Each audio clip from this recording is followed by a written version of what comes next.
Господјо Живановиќ, вие сте лиценциран психолог и психотерапевт. Ве поканивме да разговараме со вас, бидејќи Македонија, особено Кочани, Штип и околните градови, се наоѓаат во една многу тешка ситуација после пожарот во дискотеката Пулс, во кој што загина 59 лица, претежно млади лица од 14 до 24-30 години, и имаме повредено преку 150 граѓани. Исто така имаме лица кои што дополнително се јавуваат на лекување во болниците поради вдишување на чад. Македонија е во траума, во една шокова состојба се уште. Утре се погребите на нашите загинати сограѓани во овој трагичен настан. Како психолог и како психотерапевт, што би им дале како совет на сите граѓани, кои што секој на свој начин се соочува со оваа болка, тага, се соочуваме со ситуации од кои што произлегува многу проблеми во системот, кои што треба натаму да се решаваат. Кој е вашиот совет, првичен до сите граѓани? Навистина е тешко да се биде, нели, и граѓани на оваа земја денес, нели, да се биде и психолог, помагач денес, да се биде и родител денес, да се биде и некој кој што не секогаш има моќ. Нели, ние сите веќе како земја се соочуваме со таа огромна немоќ, која што не погодува овие денови. Не знаеме кај се наоѓаме, не знаеме што правиме, не знаеме во што гледаме, не знаеме како се чувствуваме. И сето тоа е она што ти, нели, го опиша како една ситуација на шок, во која што функциите на секој од нас се уште се случуваат онака како што случувале и пред самиот настан. Тоест, оваа ситуација за многу од нас значи уште посилна мобилизација, нели, на енергијата со цел да помогнеме, да го намалиме, да намалиме таа чувство на немоќ. Да помогнеме на оние на кои што навистина сме им потребни. И тоа е сосема окей, доколку се појави, да најдеме начин како ние можеме да помогнеме. Со тоа што мора да имаме во предвид, дека тоа може да креира одредена паничност, по толку многу помош да преминеме одредени граници, како што сега го гледаме, ти ги спомна, нели, настаните што утре следат, погребите што утре ќе се случуваат. Како многу од тие погреби ние мислиме дека помагаме со тоа што сме таму, суштност ја нарушуваме приватноста и тагувањето на оние на кои што има најмногу потребна сега. Значи треба да имаме некој обзир, нели, и дистанца од некои случувања.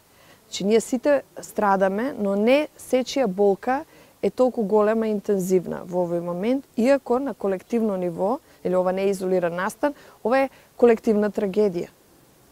Секој треба да е во склад со себе, да види што е она што може да помогне, но при тоа да биде свесен дека треба да провери со оние кои што најмногу им треба, дали таа помош е потребна во овој момент.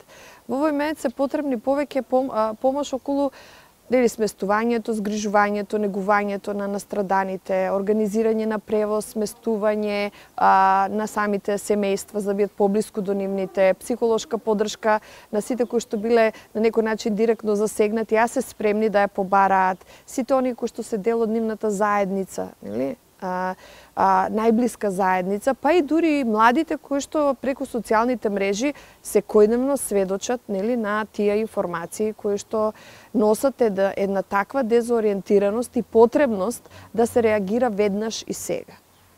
Од друга страна, имаме дел од граѓаните кои што целосно се замрзнати, не може да се поместат, доживуваат таков тип на трауматска реакција, да им треба подолго време додека почнат да прават одредени чекорувања. И тоа е се окей, треба се да се уважи, се да се испочитува. Малку, слушам, има препораки за тоа како да се однесуваме во ситуација на криза. Некои препораки навистина се корисни и треба да ги ангажираат соодветните заедници, како училиштата, например. А други препораки се само проформа. Знаеш, веќе се гледа таа проформа. Затоа што не можеш да кажеш дека овој настан изолиран настан. Не можеме да кажеме за мора да знаеме да разговараме со децата чии што најомилен бед им бил ДНА. Значи, оние деца кои што заспивале со нивната музика и се буделе да дојдат во училиште и да слушнат дека они не смеат да ја пуштат музиката на нивниот омилен бенд. Ги споменавте младите, ја споменавте групата ДНК, чии што најголем дел од членовите се меѓу загинатите во оваа трагедија. Како со нив, како со младите, веќе има одредени, да кажам, активности во училиштата, препораки, се мобилизираат и ваши колеги психолози. Еве, има и во Кочани веќе психолози, но како да се постапува со младите? Вие работите со младите, работите и со, како дел нели од психотерапика, и со адолесценти. Како со младите во оваа ситуација? Особено што најголем дел од загинатите и повредените се млади лица кои што биле на забава во Кочани, и сите други, можеби не сите, но голем дел од младите го преживуваат тоа на некој за нив веројатно поблизок начин, бидејќи генерацијски се блиску до овие лица што загинале и што се повредени. Јас само сакам да кажам дека и луѓето од бендот, и тие се млади луѓе. Да. Некои од тие луѓе јас лично ги познавам, сум растела со нив, они се од мојот роден град Штип, така да и некако и директно и лично сум засегната со тоа. И младите луѓе кои што ти Бети ги опишуваш, дека се луѓето кои што нели припаѓаат на тој многу сензитивен период на развој, во кој што се случуваат секакви сепарации, промени, индивидуации, самостојување, и сметам дека поради ова што сега се случува, многу тие процеси ќе бидат многу блокирани, прекинати, ќе се појави огромен страф, летаргичност, оченост, не дека тоа го немаше помеѓу младите, дефинитивно го имаше. Но сега ќе се нагласат сите оние процеси кои што те како се многу дисфункционални во нивниот развој. Уште од самиот старт гледам дека младите имаат огромна сила и енергија да ги озвучат работите, да зборуваат за нив, да се здружуваат, да кажат што мислат. Тоа е нашата иднина, колку и клише тоа да звучи, ама сепак уште од сам старт сум исто така сведок на возрастните кои што сака да ги контролираат, да ги држат, да им ги држат конците, да им кажат вака треба, не овака треба, не вака треба. И сето тоа ствара огромна пресија, затоа што е правиме истата системска траума, што уствари за која што сега овде седиме, зборуваме, а тоа е дека им даваме лекција на нив, или едноставно ги учиме, дека треба да бидат послушни. Младите не треба да бидат послушни денес. Секое дете кое што загина, кое што беше таму едно прекрасно битие, ако малку само поразговарате, сите имале високи вредности, биле многу добри луѓе. И се прашуваме зошто побогу работиве се случуваат на најдобрите луѓе. Нели? Од друга страна, сите тие работеле за општеството, кое што знаеме, значи го сме го хранеле општеството, кое што е многу труло, и тоа многу кажува за нас дека ние не инвестираме уопште во енергијата на младиве, дека они треба да не на се прилагодат, да не бидат послушни, да кажат не на многу работи. Затоа што ако продолжиме да ги учиме на послушност, ќе завршиме сите на тоа место на кое што за жал завршија тие невини млади жртви. Не можеме да гледаме дека живееме во дворец, у суштина се тесниме во една шупа. Мораме да ги научиме дека они имаат право да креираат услови во кои што ќе бираат и ќе сакаат да растат и да се развиваат. А не да бидат послушни полтрончиња, пошто ние веќе сме, нели? Да бидат послушни полтрони на секој режим кој што ќе дојде. Не е се прифатливо за нас. Не треба ни за се да биде прифатливо за нив. Они треба да гаат високи стандарди на овој живот. Не треба да задоволуваат со ништо помалку. Тоа можеме да го видиме. Мислам, дел од лекциите кои што ние сите ги учиме е колку многу треба да бараме Колку сме повредни од тоа што нели креираме и се креира околу нас и како треба да престанеме да го храниме како да кажам криминалот. Знаеш, она како колективно да имаме еден стокхолмски синдром во кој што сите ние се жртвуваме за потребите на насилникот. Не знаејќи, нели, дека треба некаде тука да престанеме. Значи, ако ние не им го обезбедиме просторот на младите сега да тагуваат, да плачат, да се лутат, да креираат, да бидат здружени, да бидат гласни, не? Повторно го супресираме, нели, тој карик кој што може да донесе тие многу порезилиентни да бидат во иднината што доаѓа, дури и да ја изградат. Како да ги оставиме? Како да им дадеме простор на младите да го искажат тоа што го чувствуваат во себе? Дали тоа треба да биде преку професионалци, психолози, дали тоа треба да разговараат со нив учителите, наставниците во училиштата? Како да се оствари целиот тој процес? Колку простор треба да им се даде? А она што мислам дека е битно е дека не треба ние да и даваме простор на младите, колку што треба да ја почитуваме нивната желба и просторот што они сакаат да си го создадат. Не можеме ние постојано да се грижиме за нив и да им наметнуваме некакви правила од типот на јас најдобро знам. Ти и јас сме дел од друга генерација, ние сме многу попослушни, воспитани. Овие млади треба да си го бараат оно што го заслужуваат, а не ние да ги цензурираме. Значи, најдобро е да имаат можност да креираат простори онако што сакаат. Ако и наметнуваме некакви идеи, ако наметнуваме некакви концепти, како ова што се случи на УКИМ, нели? Протестот, сите некако се плашат од тој протест, комеморација, што е тоа? Излегуваат челниците на универзитетската, нели, академската, како да кажам, позиции кои што ги држат и они го држат говорот. Тоа јасно ти кажува дека ние сакаме да ги коментиравме со една моја друга колешка, ги влечеме конците. Не може да ги влечеме конците, треба да ги пуштаме конците малку.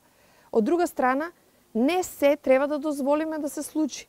Не е се за нашето дете, не е се за... Системот генерално треба да се промени од корен. Не може толку лесно сега овие наставници, родители, уплашени, потиснати, толку лесно да обезбедат поддршка за да на младите им биде подобро. Значи треба долго време да помине додека системот стварно не се промени. А они се тие што ќе променат системот. Треба да тргнат од себе. Да? Па да. Родителите, сите ние треба да тргнеме од себе. Па да. Еве јас се фатив себе си дека у суштина низ мене преку мене делува се тоа цензурирање што се случило со годините. Колку јас у суштина и сите ние се плашиме од сопствената агресија, лутина и колку сме адаптирани да живееме во субстандардни услови. И кога некој нема да сака да живее во субстандардни услови, што велиме вети? Што збориме? Дека е разгелен? Дека многу бара? Ето, така како народ ние реагираме. Не велиме, чекај јас, дали ја треба да побарам повеќе? Дали јас треба да барам нешто друго? Не го викаме, како не му е срам да бара. Да, бе, ти треба да бараме. Треба да бараме. И не треба да отстапуваме од барањата. Секој колку може, нели?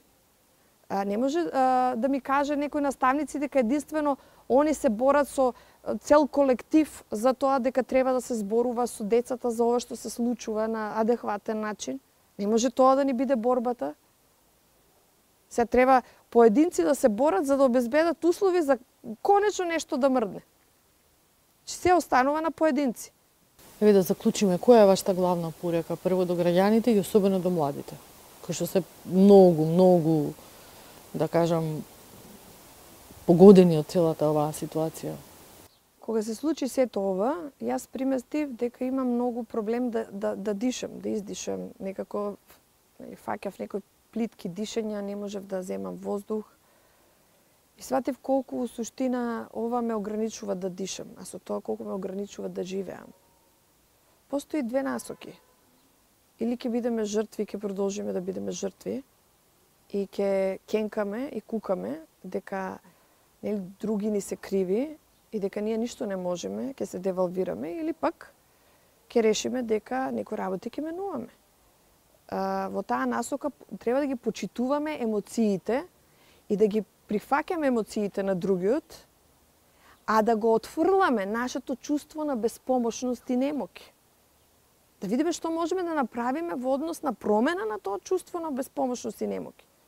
Не да гледаме во тоа кој повеќе плака, кој повеќе е луд сега, кој повеќе постови нели обесува на Facebook, баш така ќе искористам зборот обесува на Facebook, нели, за да покаже дека многу е заангажиран и дека да, дело тоа, да, ние немаме друг аутлет како да исканализираме, како се чувствуваме, премногу немокни се чувствуваме. Нека ова биде, освен оваа голема трагедија што ќе живееме со години, нека биде и повик за свесност.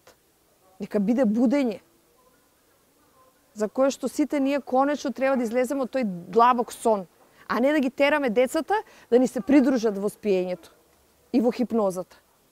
Ете тоа можам само да го кажам. Психотерапика, предвадена психотерапика, да кажам, значи вие работите во психотерапика заедно со уште неколку ваши колеги. Предвадена имавте објава на социјалните медиуми дека би сакале да им дадете поддршка на сите оние кои што се поврзани со трагедијата во Кочани. Дали веќе има лица кои што се заинтересирани, дали е сега периодот за тоа, очекувате ли тоа да се случува во следниот период? Повикот останува отворен во наредниот период. Ние знаеме дека нема да се појават луѓе веднаш, затоа што им треба на луѓето да се ориентираат каде се наоѓаат во просторот, што им е потребно. Тешко е да стапат во контакт со своите потреби. Процесот на жалење тек почнува. Оно што јас очекувам дека ќе има поголема потреба понатака, нели? После 40-50 дена дека ќе почнат веќе луѓето да се соочуваат со своите состојби, ќе излегуваат од шокот, ќе се соочуваат со реалноста. И тука ќе има исто голема потреба од таа психолошка поддршка и помош. Јас во овој момент ние ќе го искористиме тоа, не да организираме и некои психоедукации и поддршка за нашите колеги, за помагачите кои што работат со лицата кои што се директно или индиректно засегнати од самата трагедија.